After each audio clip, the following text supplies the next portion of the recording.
Welcome to NS Astrology Institute. Vedic Astrology, KP Astrology, Bhrigu Nandi Nadi Astrology, Numerology and Vastu Astrology.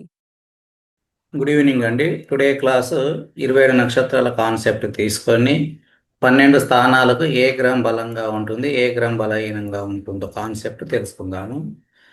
ఇవి తెలుసుకొని ఏ గ్రహం బలంగా ఉంటే ఆ స్థానానికి సంబంధించిన ఫలితాలు ఏ గ్రహం ఇస్తుందన్న కాన్సెప్ట్ గురించి ఈ వీడియోలో ఇప్పుడు తెలుసుకుందామండి. ఇప్పుడు నేను ఉదాహరణకు ఒకటి చార్ట్ ఓపెన్ చేస్తున్నాను, ఒకసారి చూడండి.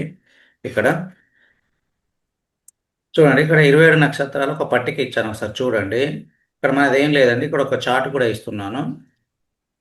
ఇక్కడ ఒక చార్ట్ కూడా ఉంది చూడండి. ఇగో అక్టోబర్ 12, 1931, 7 గంటల 54 నిమిషాలు. ఇది మచిలీపట్నం అండి. ఇక్కడ మన కాన్సెప్ట్ ఏం లేదండి. ఇక్కడ ఈ సమయానికి లగ్నం ఏమైందండి? తులా లగ్నం అయింది, అంతే కదండి. చూడండి, ఉన్నారా అండి? ఉన్నానండి. సరే చూడండి, ఇక్కడ తులా లగ్నం అయింది. ఈ తులా లగ్నానికి అధిపతి ఎవరు? తులా లగ్నానికి అధిపతి శుక్రుడు. కాబట్టి ఈ శుక్రగ్రహము సిగ్నిఫికేటెడ్ టేబుల్లో ఎక్కడెక్కడ ఉందో చూడండి. ఎందుకంటే ఏదైనా సరే పీసీఓలో వచ్చిన గ్రహాలు 100% ఫలితాలండి. చూడండి, ఇక్కడ పీసీఓలో ఇప్పుడు శుక్రగ్రహం చూడండి, లగ్నానికి అధిపతి అయ్యాడు, మళ్ళీ లగ్నానికే పీసీఓలో అంటే డబుల్ టైం అయ్యాడు. ఇది ఎలా వచ్చిందో మీకు తెలియాలి కదండి, అంతే కదా. అవును, చూడండి ఇక్కడ ఒకసారి జాగ్రత్తగా చూడండి చార్ట్లో. ఇదిగో ఈ 1వ స్థానానికి అధిపతి శుక్రుడు కాబట్టి నేను శుక్రగ్రహం వేసుకున్నాను. ఇక చూడండి, అంతే కదా. ఇంకా బిఎల్ అంటే శుక్రుడు. ఇప్పుడు ఈ శుక్రుడు కాబట్టి మనకి 27 నక్షత్రాల కాన్సెప్ట్ ఇక్కడ మీకు తెలియాలి. ఈ శుక్రగ్రహానికి 3 నక్షత్రాలు ఉంటాయి కదా. ఏ నక్షత్రాలు ఉంటాయి చెప్పండి శుక్రగ్రహానికి? భరణి, పుబ్బ, పూర్వాషాఢ. భరణి మేషరాశిలో 13.20 నుండి 26.40 వరకు. ఇగో సింహరాశిలో పుబ్బ 13.20 నుండి 26.40 వరకు. అలాగే ధనుసు రాశిలో పూర్వాషాఢ 13.20 నుండి 26.40. అంటే ఈ నక్షత్రాల్లో ఏ గ్రహాలు ఉన్నారో వాటిని పీసీబీఎల్లో వేసుకోవాలండి. చూడండి, ఈ నక్షత్రాలు ఎక్కడ ఉన్నారు? ఇగో భరణిలో లేరు, ఇగో పుబ్బాలో లేరు, పూర్వాషాఢలో ఎవరున్నారు? శనిగ్రహం ఉంది, అంతే కదండి. అవునండి, శనిగ్రహం ఉంది కాబట్టి ఇక్కడ నేను శనిగ్రహం వేశాను. చూడండి, ఇగో శనిగ్రహం వేసుకున్నాను. ఇది ఇంతవరకు అయిపోయింది. ఇప్పుడు 1వ స్థానంలో ఆక్యుపెంట్గా ఎవరు ఉన్నారు? కుజుడు ఉన్నాడు. ఇక్కడ మార్స్ అనేసాను. చూడండి, కుజుడు ఉన్నాడా అండి? ఇగో ఇప్పుడు 1వ స్థానంలో ఇక్కడ లగ్నం యొక్క డిగ్రీలు 21 డిగ్రీస్లో పడింది. 21 తర్వాత కుజుడు ఉన్నాడు. తులారాశిలో శుక్రుడు ఉన్నాడు, చంద్రగ్రహం కూడా ఉంది, అంతే కదండి. కాబట్టి ఈ 2 గ్రహాలు ఎందులో ఉన్నట్టు? 12వ స్థానంలో ఉన్నాయి, అంతే కదండి. అవునండి. కాబట్టి ఒక కుజుడినే తీసుకున్నాను. కాబట్టి ఇక్కడ కుజుడు వేశాను. చూడండి, ఈ కుజగ్రహానికి కూడా 3 నక్షత్రాలు ఉంటాయి కదా. ఈ 3 నక్షత్రాలు ఇగో మృగశిర వృషభ రాశిలో 2 పాదాలు, మిథున రాశిలో 2 పాదాలు. అలాగే ఇగో కన్యా రాశిలో చిత్త 2 పాదాలు, తులారాశిలో చిత్తా నక్షత్రం 2 పాదాలు. అలాగే 3వ నక్షత్రము మకర రాశిలో ధనిష్ట 2 పాదాలు ఉన్నాయి, మకర రాశిలో ధనిష్ట 2 పాదాలు. అంటే ఈ నక్షత్రాలు ఎవరున్నారో వాళ్ళని వేసుకోవాలి. మరి ఎవరున్నారండి? ఇక చూడండి, చిత్తా నక్షత్రంలో చిత్తా నక్షత్రంలో సూర్యగ్రహం ఉంది, అంతే కదండి. ఇక్కడ సూర్యగ్రహం. ఇంకెవరున్నారు చిత్తా నక్షత్రంలో? శుక్రుడు ఉన్నాడు, చంద్రగ్రహం ఉంది, అంతే కదా. ఈ 3 గ్రహాలు ఉన్నాయి కాబట్టి ఈ 3 గ్రహాలను ఎక్కడ వేసుకోవాలి? ఇక్కడ పీసీఓలో వేసాం. చూసారా అండి, సూర్యగ్రహము, శుక్రగ్రహం, చంద్రగ్రహం. అంటే ఈ ప్లానెట్లన్నీ 1వ స్థానానికి స్ట్రాంగ్ అయ్యాయి. అర్థమైంది కదా. అవునండి, ఇవన్నీ సిగ్నిఫికేటర్స్. ఇందులో ఏ గ్రహం బలంగా ఉంది? శుక్రుడు డబుల్ టైం వచ్చాడు కదా. అవునండి, డబుల్ టైం వచ్చాడు కాబట్టి ఇక్కడ శుక్రుడు 100% ఈ జాతకుడికి 100% ఫలితాలు ఇస్తుంది. మరి శుక్రుడు 1వ స్థానానికి ఎలాంటి విషయాన్ని కారకత్వం వహిస్తుంది? సంజీవిని యోగం, ధన సంపాదన ఇవ్వటానికి కారకత్వం వహిస్తుంది. మరి ఇది ఏ నక్షత్రం ద్వారా వచ్చింది? కుజగ్రహం ద్వారా వచ్చింది, అంతే కదా. అవునండి, కుజ నక్షత్రం ద్వారా వచ్చింది కాబట్టి కొద్దిగా కోపం ఉంటుంది, గుర్తుపెట్టుకోండి. కాకపోతే వీనస్ అనేది 1వ స్థానానికి సంజీవిని యోగే, సూర్యగ్రహం కూడా 1వ స్థానానికి సంజీవిని యోగే. అంటే ఈ గ్రహాలన్నీ 1వ స్థానం యొక్క ఫలితాలు ఇస్తారు. మరి ఎలాంటి ఫలితాలు ఇస్తారు 1వ స్థానానికి? చూడండి ఇక్కడ ఇగో 1వ భావం అంటే ఏంటిది? తనోభావం. 1వ భావం ప్రధానంగా ఏం తెలియజేస్తుంది? శరీరం, రూపు, రంగు, ఆరోగ్యం, జన్మస్థలం, బలం, ఆయుష్, వృద్ధాప్యం, పేరు ప్రతిష్టలు, దీర్ఘాయువు, భాగస్వామి యొక్క వైవాహిక జీవితం, గౌరవం, అహంకారం, వ్యక్తిగత నైపుణ్యాలు, జీవనోపాధి, అసంతృప్తి, సంతోషం, సముద్ర ప్రయాణం, పొడవాటి జుట్టు, అవయవాలు, రోగనిరోధక శక్తి, మానవ శరీరం ఈ తలను సూచిస్తుంది. అంటే ఇక్కడ రోగనిరోధక శక్తి కూడా అన్నాను చూసారా. అంటే ఇక్కడ ఎవరెవరు వచ్చారు, ఇక్కడ ఈ రాశిచక్రంలో ఎవరెవరు వచ్చారంటే ఒకటో స్థానానికి వీనస్ వచ్చింది, సూర్యగ్రహం వచ్చింది. అంటే ఈ 2 గ్రహాలు సంజీవని యోగం అన్నాను కాబట్టి ఈ జాతకుడికి ఎలాంటి అనారోగ్య సమస్యలు ఉండవు. అర్థమైందా అండి? అవునండి. ఇక్కడ ఏమి ఇచ్చాను నేను, రోగ నిరోధక శక్తి కూడా ఇచ్చాను. అంటే శుక్రగ్రహము 1వ స్థానానికి సంజీవిని యోగం, సూర్య శుక్రగ్రహాల కాంబినేషన్ కూడా సంజీవిని యోగం. అలాగే మళ్ళీ పొడవాటి జుట్టు ఇచ్చాను. మరి ఇక్కడ పొడవాటి జుట్టు అన్నాను కాబట్టి సూర్యగ్రహము లగ్నంలో ఉంటే జుట్టు ఉండదు, బట్టతల వస్తుంది, గుర్తుపెట్టుకోండి. శాటర్న్ బలంగా ఉంటే, శాటర్న్ అనే ప్లానెట్ బలంగా ఉంటే పొడవాటి జుట్టు, గుర్తుపెట్టుకోండి. 1వ స్థానానికి శనిగ్రహం జుట్టు కారకత్వం వహిస్తాడు.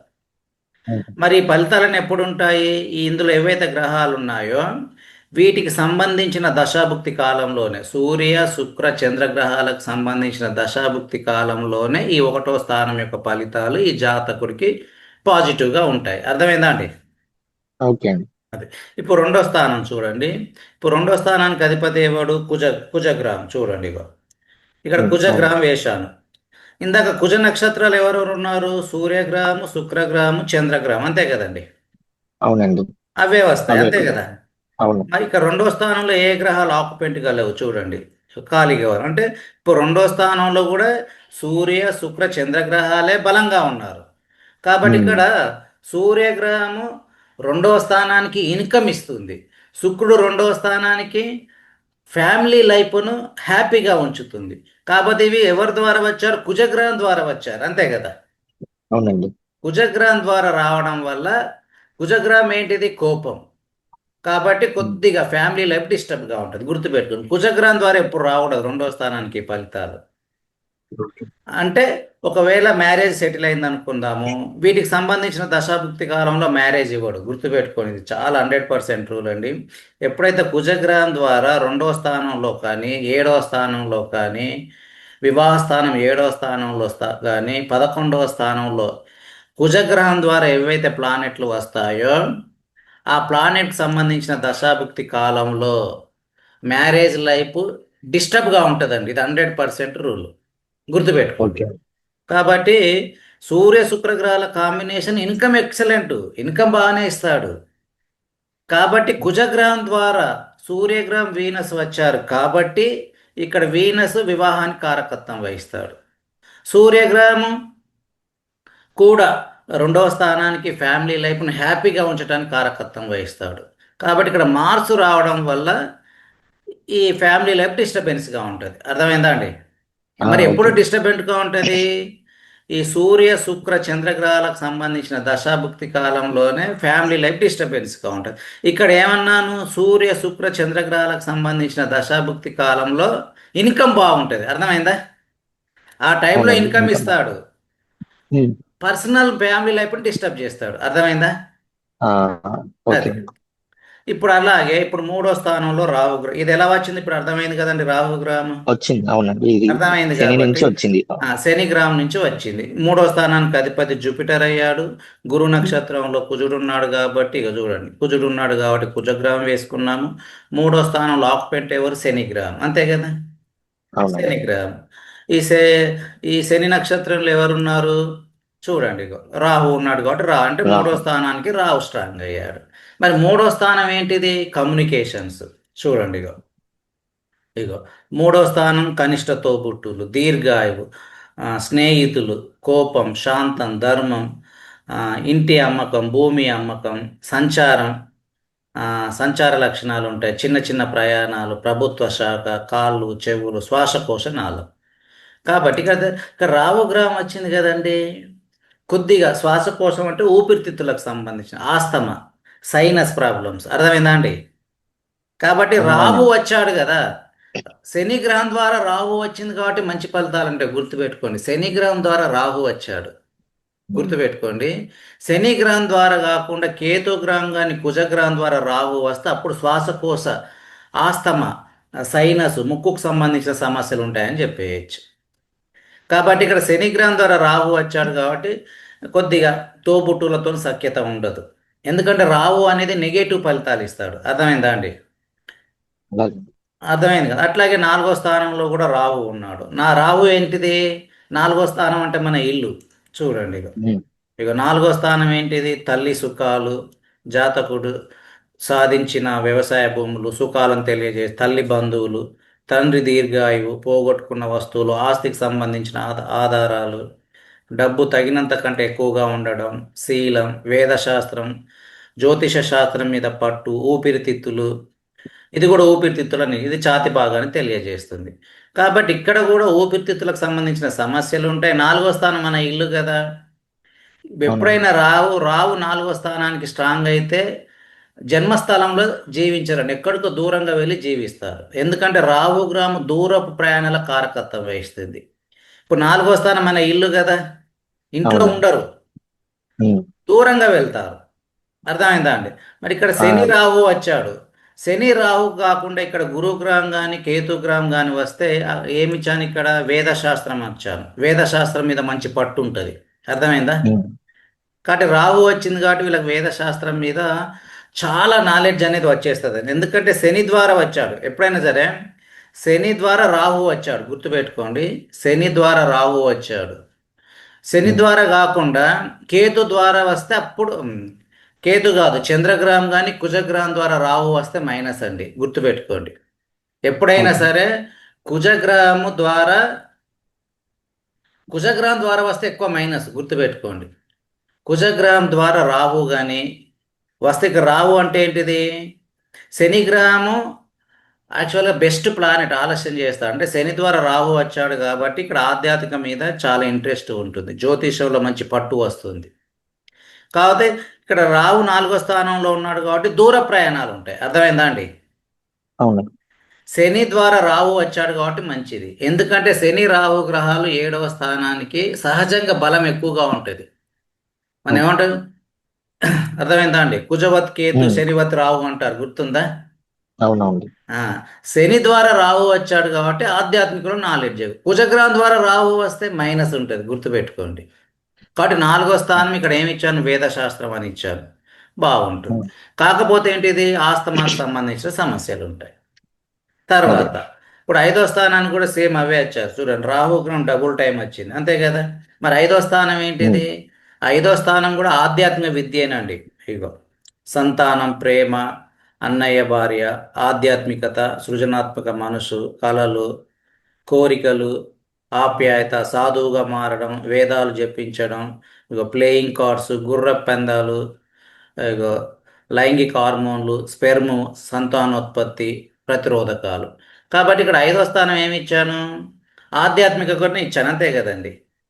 అంతే కదా. అవునండి. ఇక్కడ శని ద్వారా రాహు వచ్చాడు, అంతే కదా. శని ద్వారా ఉమ్, రాహు వచ్చాడు కాబట్టి ఆధ్యాత్మిక విద్యలో మంచి పట్టు ఉంటుంది, జ్యోతిషంలో మంచి పట్టు వస్తుంది. మరి రాహు ఏంటిది? సంతానానికి మైనస్ చేస్తుంది. ఇప్పుడు 5వ స్థానంలో వచ్చాడు కదండి, అంతే కదా. అవునండి. ఒకవేళ కుజగ్రహం ద్వారా ఈ రాహు వస్తే అప్పుడు ఏంటుంటాయి? చెడు లక్షణాలు ఉంటాయి. ఇక్కడ ఏమిచ్చా మీకు? ఓకే. చూడండి, చెడు లక్షణాలు ఉంటాయి. ఇక్కడ ఏమిచ్చాను? ప్లేయింగ్ కార్డ్స్, గుర్ర పందాలు, జూదం, ఇవన్నీ చెడే కదండి. అంటే ఇవన్నీ అవునండి. శని గ్రహం ద్వారా రాహు వచ్చాడు కాబట్టి మైనస్ అయింది. ఇక్కడ రాశిచక్రంలో చూడండి, ఇగో రాహు శని నక్షత్రంలో ఉంది, చూశారా? అవును. 5లో ఉంది, 5కి స్థితి అయింది కదా రాహు గ్రహం ఇక్కడ. అవునండి. ఆ, కాబట్టి శని గ్రహం ద్వారా రాహు వచ్చింది.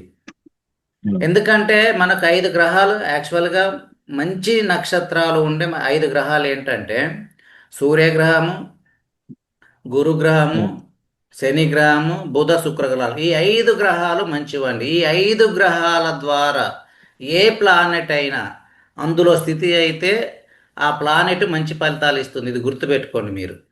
సో ఇక్కడ అలాగే. శని శని అనేది 5 గ్రహాల్లో ఉంది కాబట్టి మంచి ఫలితాలు ఉన్నాయి. ఇక్కడ 6వ స్థానంలో చూడండి, 6వ స్థానం కోర్టు కేసులు. గురుగ్రహం ద్వారా మార్స్ వచ్చాడు అంటే కోర్టు కేసులు కూడా బలంగా ఉంటాయి. అర్థమైందా? ఉమ్, ఇప్పుడు అట్లాగే 7వ స్థానం చూడండి, ఇగో మార్స్ ద్వారా సన్ను, వీనస్, మూన్ వచ్చారు.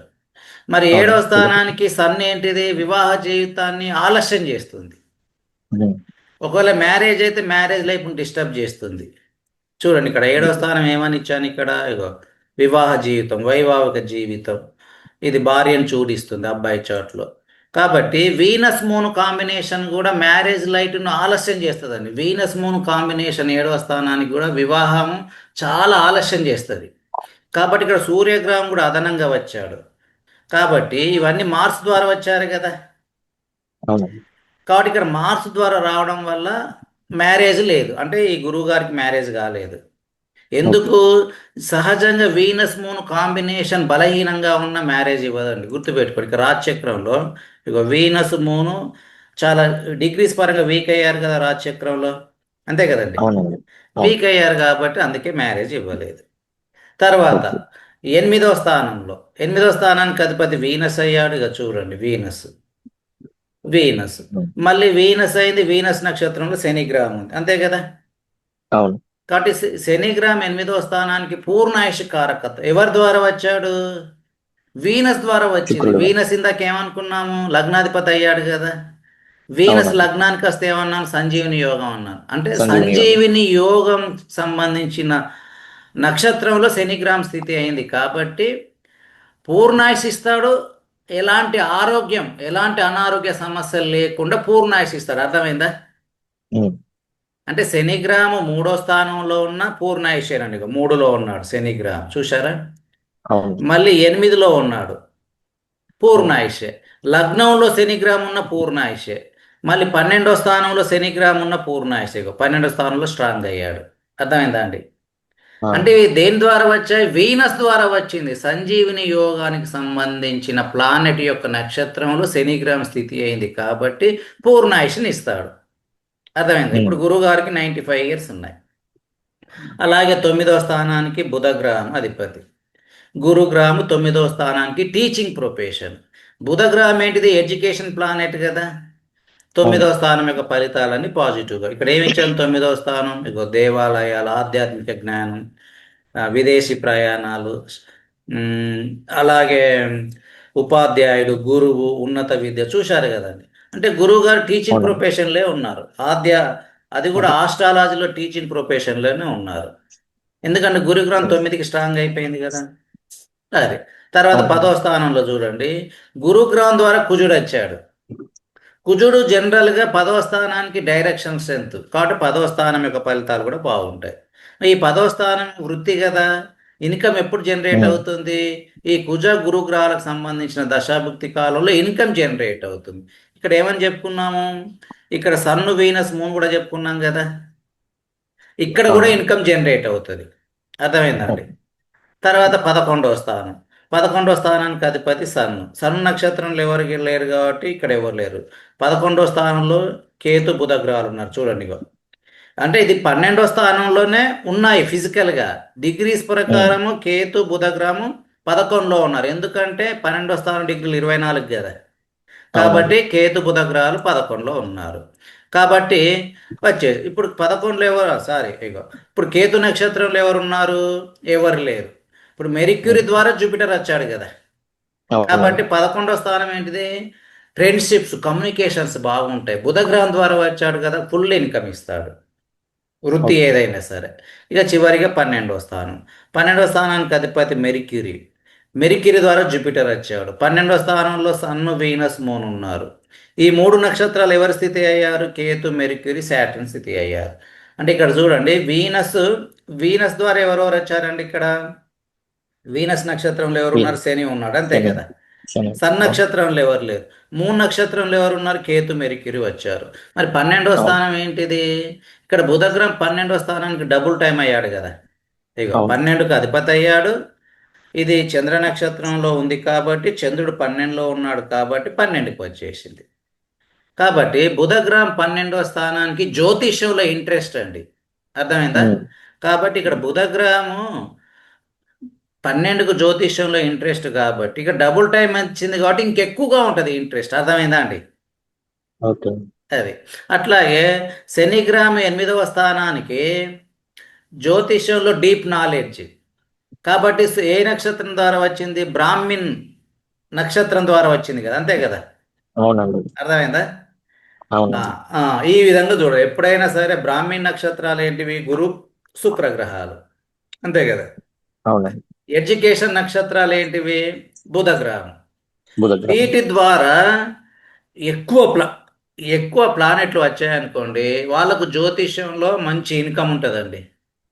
So okay. ఈ విధంగా మనం 12 స్థానాలను పరిగణలోకి తీసుకొని మనం ప్రిడిక్షన్ చెప్పేయచ్చండి. ఇక మనం ఓకే. నెక్స్ట్ క్లాసులో సబ్లాడ్ పద్ధతి చెప్తాను ఇక. ఓకేనా అండి? అలాగే. ఆ సబ్లాడ్ పద్ధతి ద్వారా ఇంకా మనం చాలా ప్రిసైజ్గా ప్రిడిక్షన్ చెప్పేయచ్చు మనం.